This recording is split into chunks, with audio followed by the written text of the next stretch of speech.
Hej og velkommen igen til DB's YouTube. I dag har jeg startet lidt, så det er en hjælper til at køre en MyTasker, så I ikke skal sidde og se, hvor jeg høster hele tiden. Og som den skarpe ser har set, så er der brugt lidt penge. Jeg har købt en, nu kommer der en bil her. Jeg har købt en motorsav, og så har jeg købt noget, vi skal ind og hente herinde.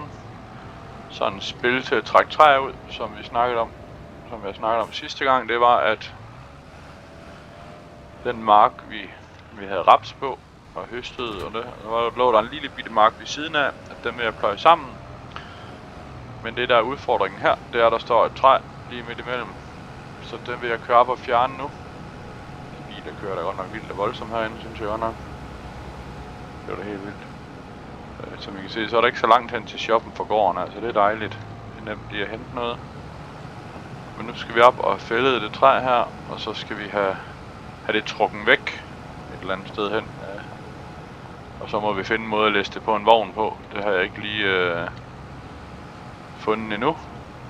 Den kornmark er ikke vores. Den vi kører på er vores. Og så den lille en der. Og det er det træ her, som vi skal se. Nu har jeg lige købt motorsaven, så den ligger herinde. Og jeg har med, så vi kan fjerne stubbe med motorsaven. Jumperjack. Af den simple årsag, jeg synes det er nemmere.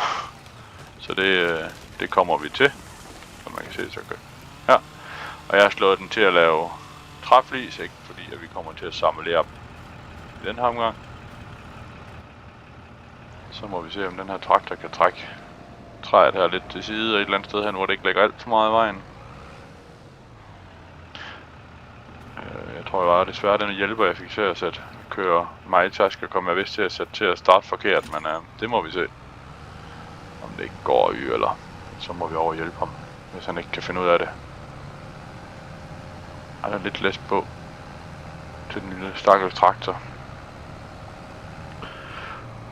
Men nu kører vi det her væk, og så skal vi have købt en plov, så vi kan få plovet her og gøre klar til at så noget nyt. Og så har jeg faktisk lidt overvejet, om man skulle se, om der var penge til de her 2 græsmarker også, der ligger lige her, vi kører her. Træet bliver trukket henover nu. I forhold til, at det kunne være, at vi skulle... der kommer vi ikke forbi. Der stod træ. Vi kan skubbe det lidt den anden vej. Så låner vi lige hans græsmark at køre på her. Så vi kan komme rundt. Nej, og så er det simpelthen også igen pløje de 2 sammen. Så lave en ordentlig græsmark. Her, så vi havde noget græs. Det halm vi har lavet sidste gang, rapshalmen, har jeg lagt ind til grisene, brugt som strøelse. Jeg ved godt, det ikke er helt optimalt, men det bliver lige det. Kan vi ikke godt tillade så lægge det træ her. Det gør vi i hvert fald. Sådan. Så skal vi bare lige finde et sted at parkere spillet her. Ups, skal vi lige undgå at køre ind i noget. Skal vi bare tage og sætte det ind her. Pakker vi lige ind her. Sådan. Og af med den. Så var det en plov vi skulle have. Noget med at vi havde 175 heste. Lad os lige se hvad vi har med at plove. Jeg kan lige godt sige det som det er. Jeg kommer ikke til at køre med sådan en vendeplov. Jeg tror det bliver den her. Den der.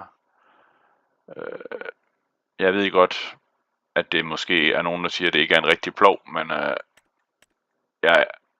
det der det tager simpelthen for lang tid. Og jeg synes det er for bøvlet.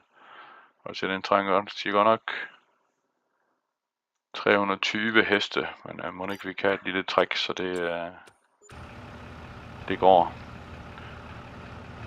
Nå, så triller vi hen på shoppen igen og ser om den ikke står klar til afhentning. Derhen. Som jeg også viste sidste gang der med, at vi har ret mange, den lille der og en derinde. Og vi har ret mange marker, der skal høstes.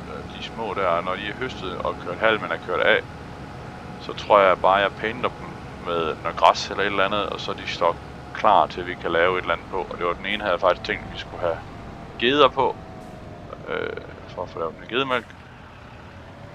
Og så den anden ved jeg ikke lige nu. Det er noget med, hvis man tager den her, vender den forkert, så har traktoren noget nemmere ved at køre den. Så er vi igen over i det der med, at det kan man nok ikke rigtig ude i virkeligheden, men som jeg også startede med at sige, vi må udnytte de ting, der er i spillet, kan vi lige så godt udnytte for at komme hurtigst muligt videre, så vi kan få gang i nogle produktioner og fortjene nogle penge, så vi ikke kan få købt noget af alt det dejlige jord, der er her. Nu ligger mit fine træ der, vi skal have savet lidt op også, det skal vi også have gjort her på et tidspunkt. Jeg har afrenet, og så vi skal ikke køre ind på en fremmands mark her. Og nu starter vi lige med at plove her. Over. Skal vi lige have den til at passe. Det kan I godt se, det tager ikke lang tid med den her plov her. Man kan se, så kan man lige vende den forkert. Og så har traktoren faktisk betydeligt nemmere ved at trække den, end hvis man havde vendt den rigtigt. Så er det ligesom om der ikke er så meget modstand i den. Som sagt, så er det ikke helt realistisk, men for at det ikke skal tage alt for lang tid at pløje og bruge tid på det, så gør vi det sådan her i stedet for.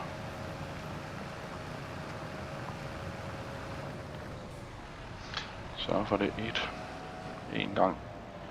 Der kan ikke være mange gange frem og tilbage her. Skal vi se, om vi kører bare nogenlunde rigtigt. Så vi kan få lov, og det kunne vi. Der fik jeg trykket lidt forkert. Så kan I se, der står, skal tømmes. Det er mig-taskeren, der skal tømmes. Nu er jeg spændt på at se, om den hjælper, jeg har sat til at tømme derovre, kan finde ud af at komme ind og tømme den. Fordi hvis mig-taskerne starter forkert, så kan det godt give noget røvl. Det er det crossplay. Jeg må erkende, det kom ikke. Man skal trykke første vejpunkt, og jeg tror, jeg kommer til at trykke nærmeste vejpunkt. Så det må jeg nok erkende, det er en fejl 40. Men altså, må ikke det løser sig. Der kan blive lidt med presningen derovre, men jeg skal nok skåne jer for at skal se mig presse alle de Morgan Koch-baller, der bliver her på de her marker. Fordi vi har faktisk en mark, der er mere. Der er lidt større end den rapsmark herovre. Kører blåer nu. Og så har vi de 3 små marker, der også skal høstes, så der er masser af høstmuligheder. Det ser ud som om han kører ind på marken over nu i hvert fald, så må vi se om han får tømt den og korn af, mig-taskeren. Og det var også noget af det, jeg havde overvejet, at vi skulle bruge en af de små grunde til, hvis det var at lave en hønsegård. Eller om vi skulle fælde nogle træer nede på den gårdsplads, vi har. Så vi kunne lave noget plads til en hønsegård dernede, så vi kan få gang i alle de her muligheder, der er i det her map her. Det tænker jeg, det kunne være meget sjovt at prøve. Så vi kunne det. Nu er det her pløjning her, det er i hvert fald snart overstået, kan jeg se. Det tager ikke lang tid.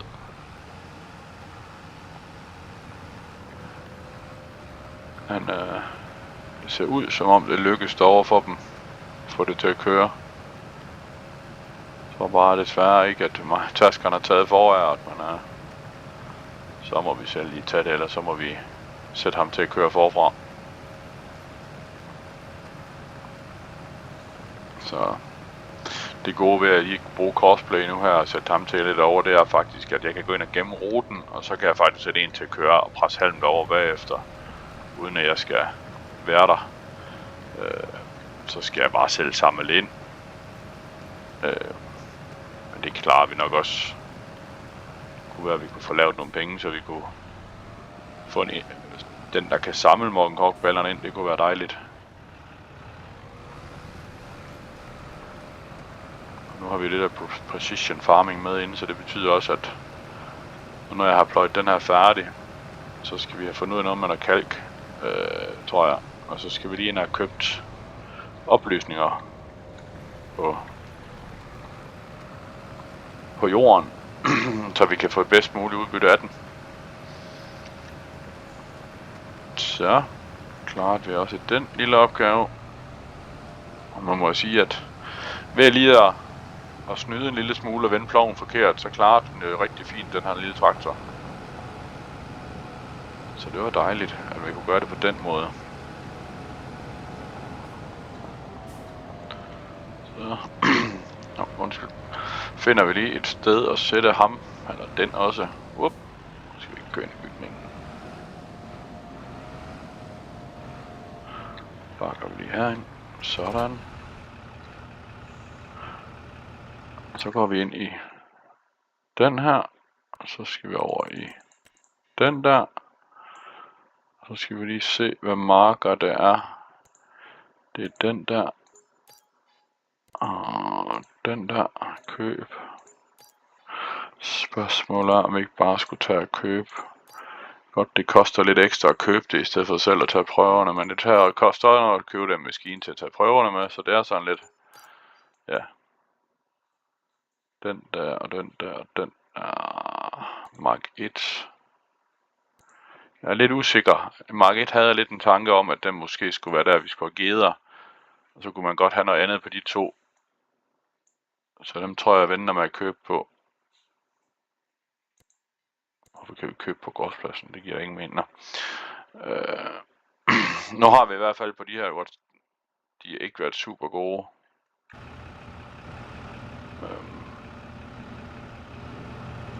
Ja, lad det stå og køre, det kan vi godt, lige mens vi løber herop.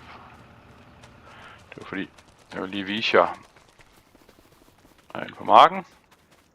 Du ser ned i højre hjørne der står PH er OK, der skal have lidt af det. Men til gengæld er kvælstof på 0. Så der skal vi i hvert fald have kørt noget på os. Men det der er udfordringen nu, det er, at vi ikke har noget, der kan kalke, som jeg lige husker det. Så skal jeg lige tjekke op på. Og en sprøjte. Nej. Og tilbud er der ikke noget, vi kan bruge. Det kan faktisk sige, at vi skal herind.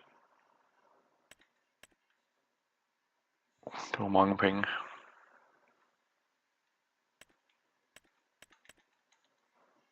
Det var mange penge, ja. Jeg vil rigtig gerne have haft den der på. Så den spreder lidt bredere. Men jeg tror, vi klarer den sådan her. Så lige nogle pladen af. Sådan. Nu kan vi have 9000 liter i. Så skal vi lige huske det. Sådan. Og så skal vi have noget kalk. 2, 4, 6, 8000 liter. Skal vi ikke prøve at se, om det er nok. Sådan.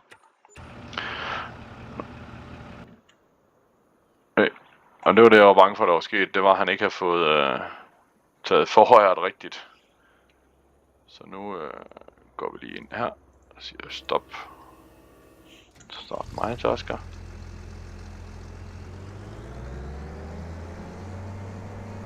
Så skal vi ud, hvor der er plads til, vi kan vende her.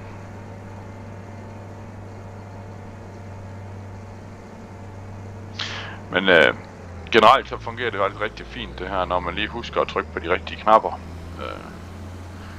Men ja, der var lige en lille fejl i dag i processen der, men det er hvad der kan ske. Og der kan ikke være mere i vognen, den skal også tømmes.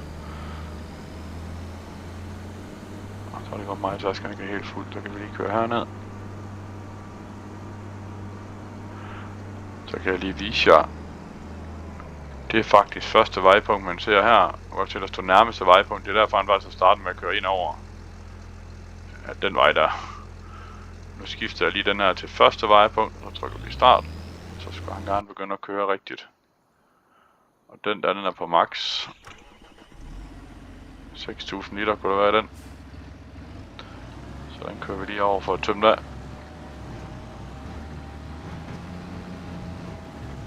Fjerner vi lige de korsblade der, sådan. Og så laver han helligdag. Altså, hvad er det for noget? Nå. Det er vist så lidt, så det kan vist ikke betale sig at køre efter det. Så skal vi lige se, om vi kan huske at gemme ruten, så vi kan sætte en hjælper til at presse halmen bagefter. Det kunne være dejligt, så jeg ikke skal køre og lave det.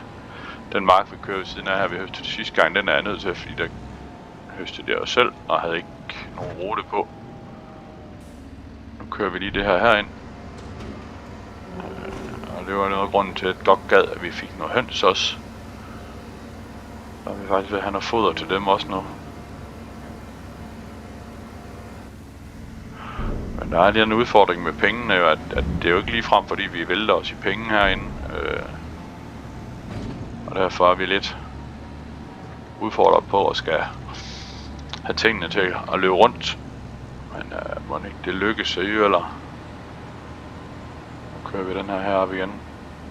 Jeg tror ikke, jeg gider at sætte den til automatisk aftømning. Jeg tror bare, vi sætter den her over i enden. Sådan. Så tager vi den her. Så skal vi over på shoppen igen. Så skal vi lige købe noget af vores fine træ, vi har lagt her midt i det hele.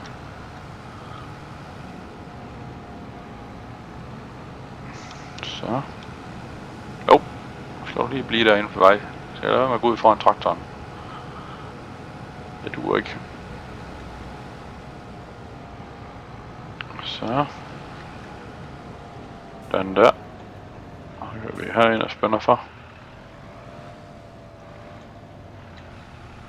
Og så laver vi lige den der, hvad jeg trykker er. Så får vi lige hurtigt fyldt noget på. Det kan ikke være mange sekunder.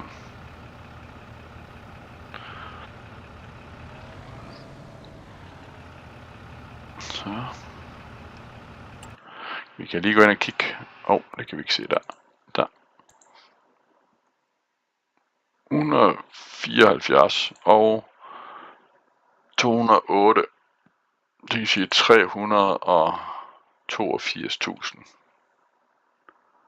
Det har vi ikke til endnu.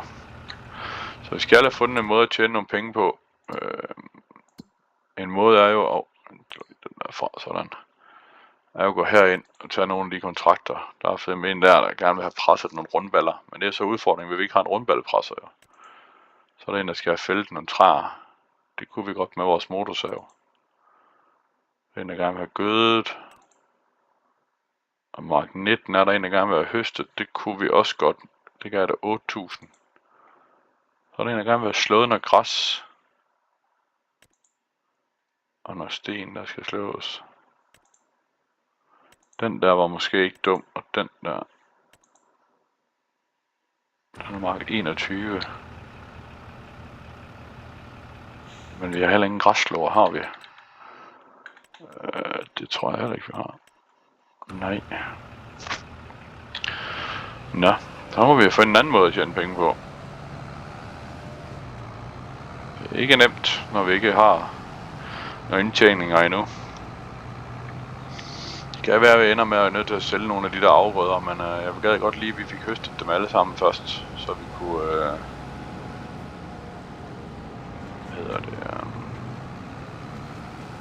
så se hvor meget vi egentlig havde, og hvad vi kunne sælge, og hvad vi ikke kunne sælge, fordi der er jo det der med, at på nogle tidspunkter er det bedre end andre tidspunkter at sælge det. Nu tror jeg, at mig taskerne er med at være nede derovre, og ellers slukke ham, fordi så bliver han ved med at køre rundt, indtil han ånder mig. Har vi stoppunktet igen nemlig. Han kan ikke finde ud af, at der ikke er mere korn på marken. Jeg tror, der kommer så meget korn, at mig tasker det ikke kan være i vognen.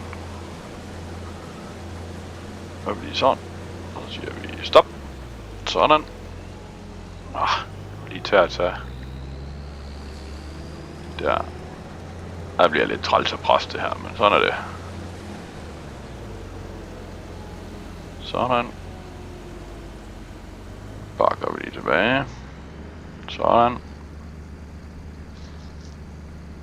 Som sagt, jeg tror ikke, det kan være, hvad vi havde. Jeg skal lige ind og se. Jeg kan ikke huske, hvad vi har hernede. På den der.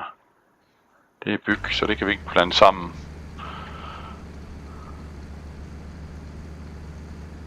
Det kan vi ikke blande i, nej. Jeg tror desværre ikke, vi kan få den tømt helt. Jeg tror, den stopper her. Der er max på de der.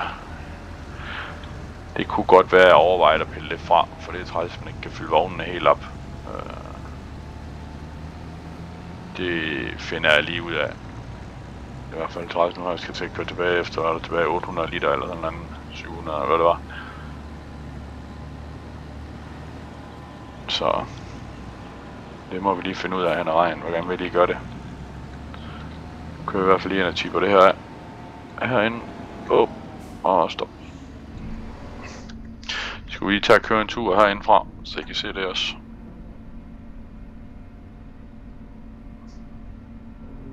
Den kan ikke være meget større, den vogn, i forhold til at kunne tippe af herinde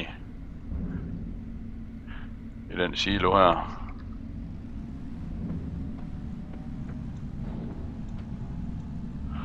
Må man sige, så tror jeg, at den vil gå på loftet. Så der er vi derud af igen. Fuld fart. Nu er der en drejet til venstre der. Nå, ja. Kører den vej. Og så en skærbordsvogn, vi har lige skal udenom. Sådan. Så ind over her. Det er nok cirka der. Er det ikke? Lidt længere frem. Der.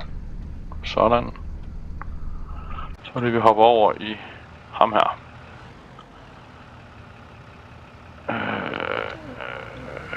Nej, det gør vi ikke. Det gør vi sådan her i stedet for. Den kører vi selv. Jeg tror lige, vi tager noget styrehjælp på, for at være sikker på at få det hele med. Men inden vi lige gør det, så vil jeg lige gå over og sætte ham her i gang med at høste den næste mark. Som sagt, så der er lige her i starten, er der lige mange sådan små ting, vi skal have ordnet og frem og tilbage. Og man starter med rigtig mange marker, der skal høstes på en gang. Den mark, jeg høster her, den kommer jeg også til at pløje sammen med den, hvor der ligger halm på. Nu gør vi lige... Kan jeg ikke huske, hvad nummer havde den mark, jeg lige har kørt på. Den har 56. Det kommer så af, at nu går jeg ind her og prætter lige en mark. 56. Hov, det er 6 her. Sådan. Og inde på den har vi lige kørt og høstet. Men jeg plejer lige at gøre det, at jeg går ind og kigger, hvor bred er skærebordet. Det er 6 meter på den her. Og så går vi op i den igen. Det var fordi jeg ikke kunne huske det. Gennem rute. Det var høst 6 meter. Så ved jeg, at den majtaske, jeg har brugt, har været 6 meter. Så er ruten faktisk gemt. Så kan det sige, når jeg går ind og sætter en til at køre og... Hvad hedder det? Og presse halm derinde, så kan gendanne den rute, og så kører han nøjagtigt der, hvor at majtaskerne har kørt.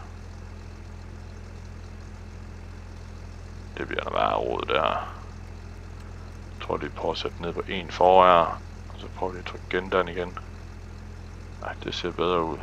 Første vejpunkt må vi hellere tage den her gang, og start. Nå, det var den her, vi var inde i her. Så. Wow, der kunne vi ikke være. Fremad. Og så er vi. Fremad det går. Så. Lige når den læst af, og så kan vi nemlig komme over og kalke. Jeg tror det er meget tæt på den mark derovre, det kan være i majtaskeren det hele. Jeg håber det selvfølgelig ikke. Jeg håber selvfølgelig, den bliver fuld, men jeg tror, det kan være der i.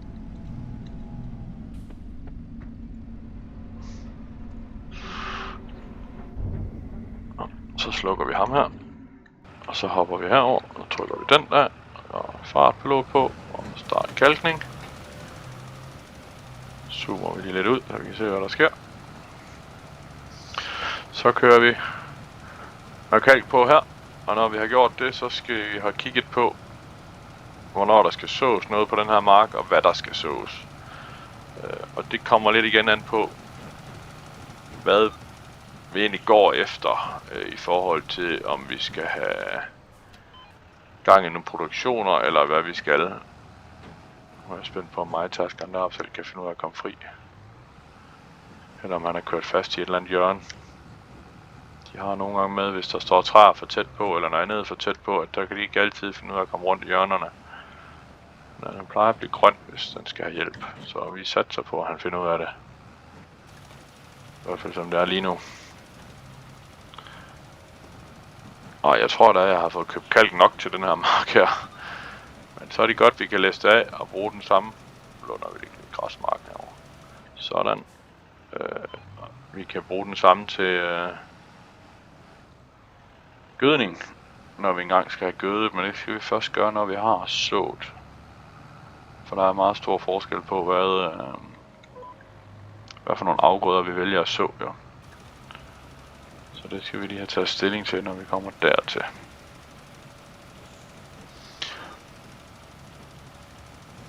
Og bremse. Det kan vi ikke nå. Der er vi nok nødt til at lige lave sådan et lille hjørne her, så vi kan komme rundt og få det hele med. Jeg ved ikke, om vi fik det hele med der, eller så må vi køre ind og bakke tilbage og tage det. Så ikke ud som om, nej. Her bliver den også grøn.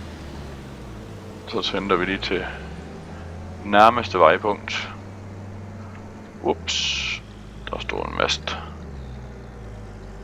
Der er heller ikke meget plads her, det må jeg så også give ham. Wow. Skal vi lige stoppe. Sådan, så trykker vi den der. Og den der. Det er en meget, meget lille mark, den der.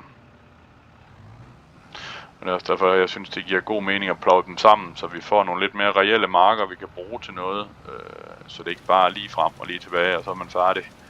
Så den lille kornmark der er jo heller ikke, altså, de er ikke særlig store markerne herinde, og det... Jeg synes både det er sjovt, det giver også nogle udfordringer, men det var lige så meget for at prøve lidt i gang og se, hvad der er noget ved det på den måde her, som jeg godt kan lide at spille det. Så har jeg aldrig prøvet at spille på sådan en map med så små marker før, så det var også for at udfordre mig selv i forhold til, om man kunne planlægge sig ud af det og gøre det på en måde, så man kunne få noget ud af de her små marker. Men jeg kan se, at mange af dem er man nødt til at pløje sammen for at få mest muligt ud af det. Men ja, vi må tage det lidt, som vi kommer frem, og som forhåbentlig bliver penge til at lave og købe nogle ting. Men jeg regner lidt med, at nu her, så skal vi lige ind og have kigget på, wow. Det ved jeg godt, det er ikke helt okay det her jeg gør nu, men vi låner det i et hjørne, den der kornmark. Godt man ikke kan køre naboens korn ned. I hvert fald nogle steder den får rigeligt med kalk, den her kan jeg se, og nogle steder hvor den får lidt mindre, men vi gør sådan der. Så. Hold op, 6.000 liter til 6.600 liter tilbage, så har vi da købt alt for meget kalk. Nu har vi et problem, vi har ingen frontlæsser. Jeg har ikke noget til at flytte det her med, når jeg tager det ud af kalkmaskinen. Og det samme med træet, der ligger dernede. Har jeg heller ikke lige nogen idé om, hvordan vi får flyttet. Men jeg ved ikke, om der kan komme frontlæsser på den her traktor måske. Det kunne godt være en løsning i det. Fordi, bum, så har vi dem til at stå der. Så kører vi lige ham her ind. Så vi bakker ham rundt og ind her.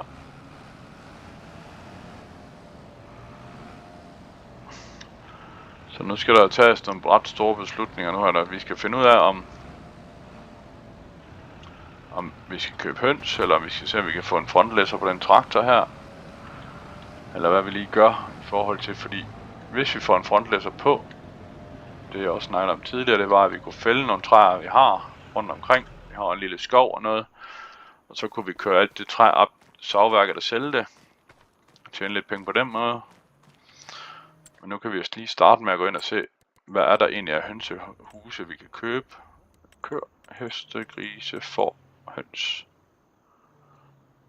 Det er vores gråsplads. En dejlig stor sø. Vi har også de træer, der står heroppe, vi kunne fælde, hvis det var.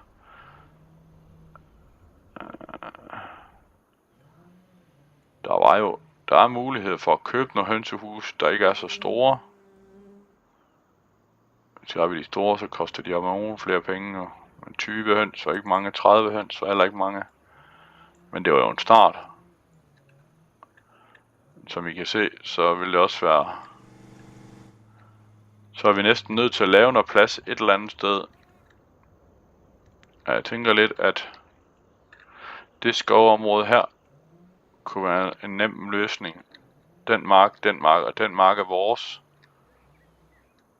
Og den der klat skov, der står der, er faktisk også vores. Jeg tror, jeg vil... Nu ser det ud som om majtaskeren er stoppet. Nå, vi går lige ud og kigger til majtaskeren. Det er den også. Nå, det giver ikke meget mere. Sådan der.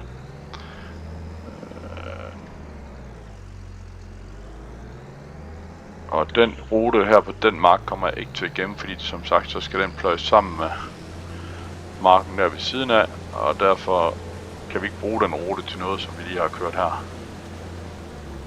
Sådan. Og ud med sneglen. Kan vi lige her. Og så tror jeg, når jeg er færdig her med at optage lige om lidt, så vil jeg lige tage og høste de sidste små marker færdige, så I slipper for at se mere høst til den her omgang. Fordi så finder vi på noget andet næste gang at lave. Og det bliver noget andet markarbejde. Nu slukker vi lige ham der, og så hopper vi lige ind i ham der. Så vi kan have det hele i vognen på en gang. Det tror jeg vi kan. Det kunne vi. Det var dejligt. Jeg vil lige køre den derind. Og lige sluk. Fordi så tænker jeg lidt, at jeg vil lige prøve at se, om vi kan få frontlæsser på den her traktor. Det kan vi, og hvad koster det? 11.000. Det skal være den der. Det der. Det kan jeg godt have. Altså, det er dyrt. Så tager vi lige den der.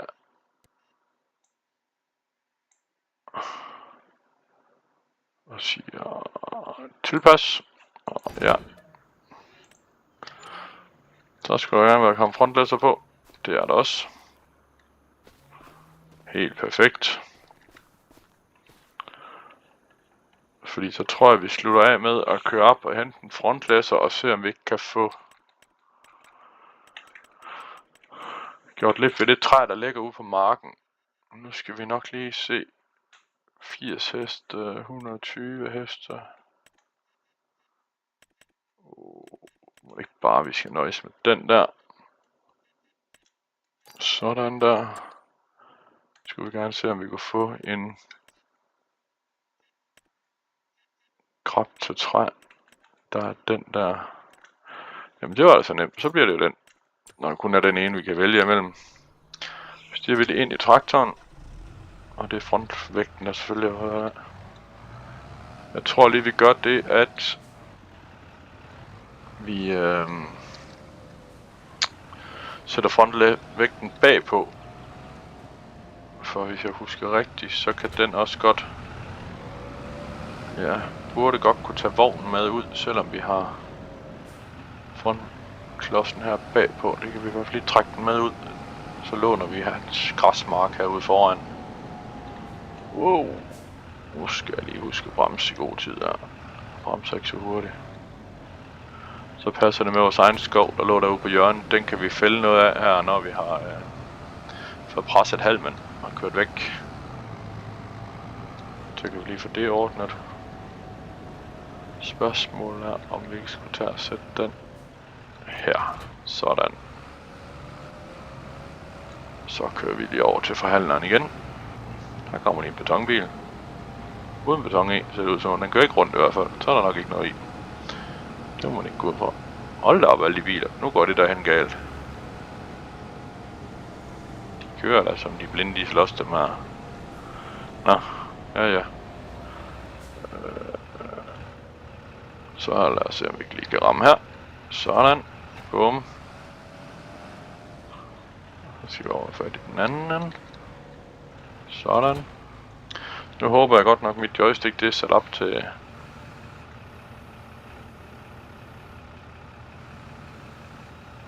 Det var det. Det var heldigt. Sådan der. Og kører vi med den ned, selvom det må man ikke. Og slet ikke åben. Men det går nok det hele. Så nu kører vi lige ind. Og afgrener lidt herinde. Og gør lidt forskellige ting. Og så ser vi, om vi ikke kan få gjort noget ved det. Motorsaven den står herovre. Løber vi. herind efter den. Wow. Skal jeg lige tage den rigtige side af lågen, så er det nemmest at komme ind. Den hænger jo her. Så. Der er spørgsmålet, om vi godt kan afgrene noget af det her. Den der, den drejer rundt. Kan vi ikke nøjes med den der ene der? Sådan. Sådan. Hvad med den der? Kan vi få den her? Det er da træls, den drejer rundt, den der. Lad det være med det. Det er vi helt rundt også her. Sådan.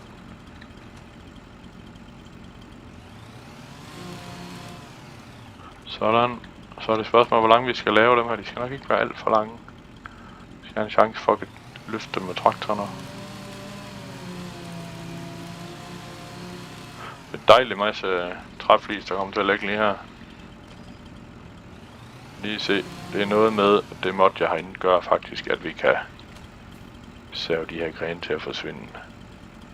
Jeg var lidt ude i, om vi skulle tage, og nu mangler vi penge, om vi ikke skulle tage og læste dem på stadigvæk.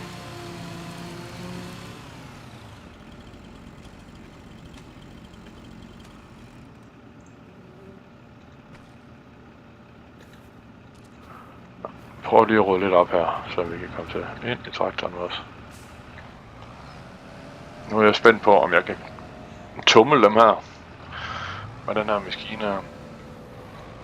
Så må vi lige se ind. Så. Den der, den er altså levende, den der gren der, den har altså ikke tænkt sig at lægge stille.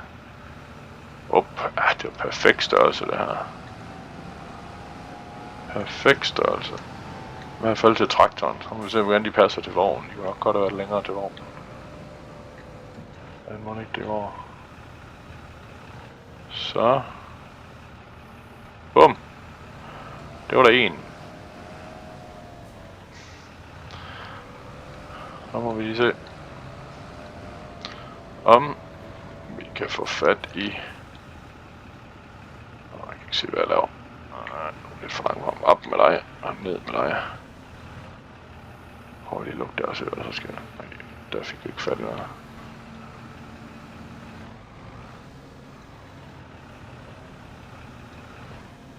Sådan. Så lukker vi her. Det er også det, jeg sagde, det gjorde vi ikke. Sådan. Hvad har vi fået mere fat i? Nej. Se, helt perfekt.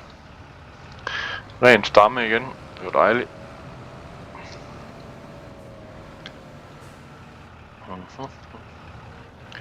Sådan. Så.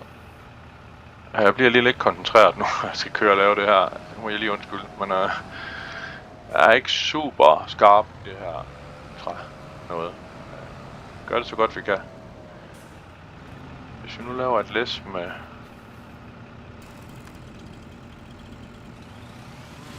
lidt mere rene stammer, og så jeg kan ikke få dem, det går ikke. Sådan, ikke mere.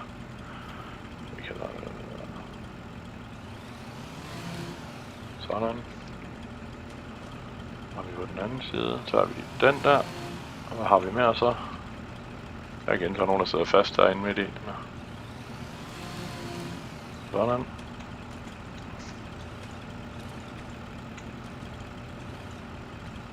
Det var da træls. Sådan der.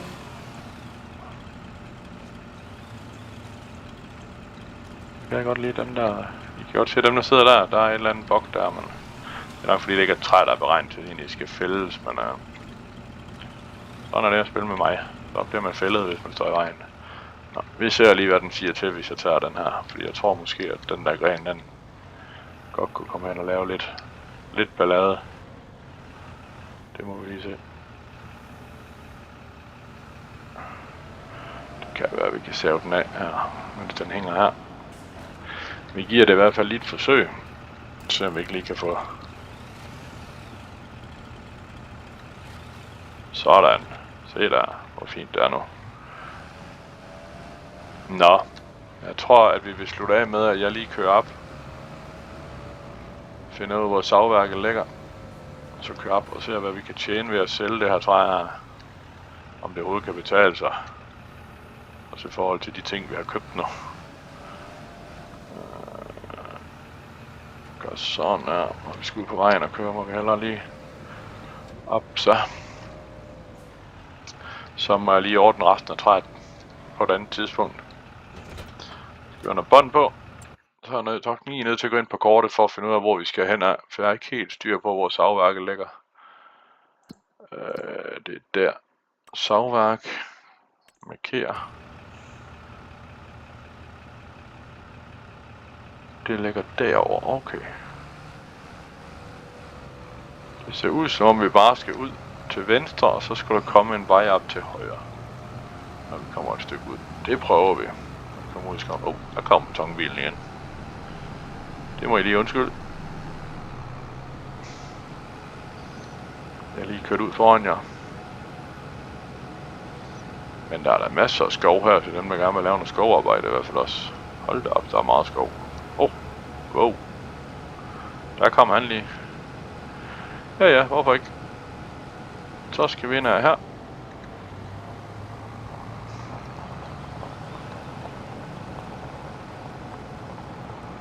Og der er værst længere vej, de har lavet ned her. Den kunne de bare have lavet lige, kunne de ikke? Nå. Der er åben. Ja, det ser sådan ud. Som om vi godt kan komme ind.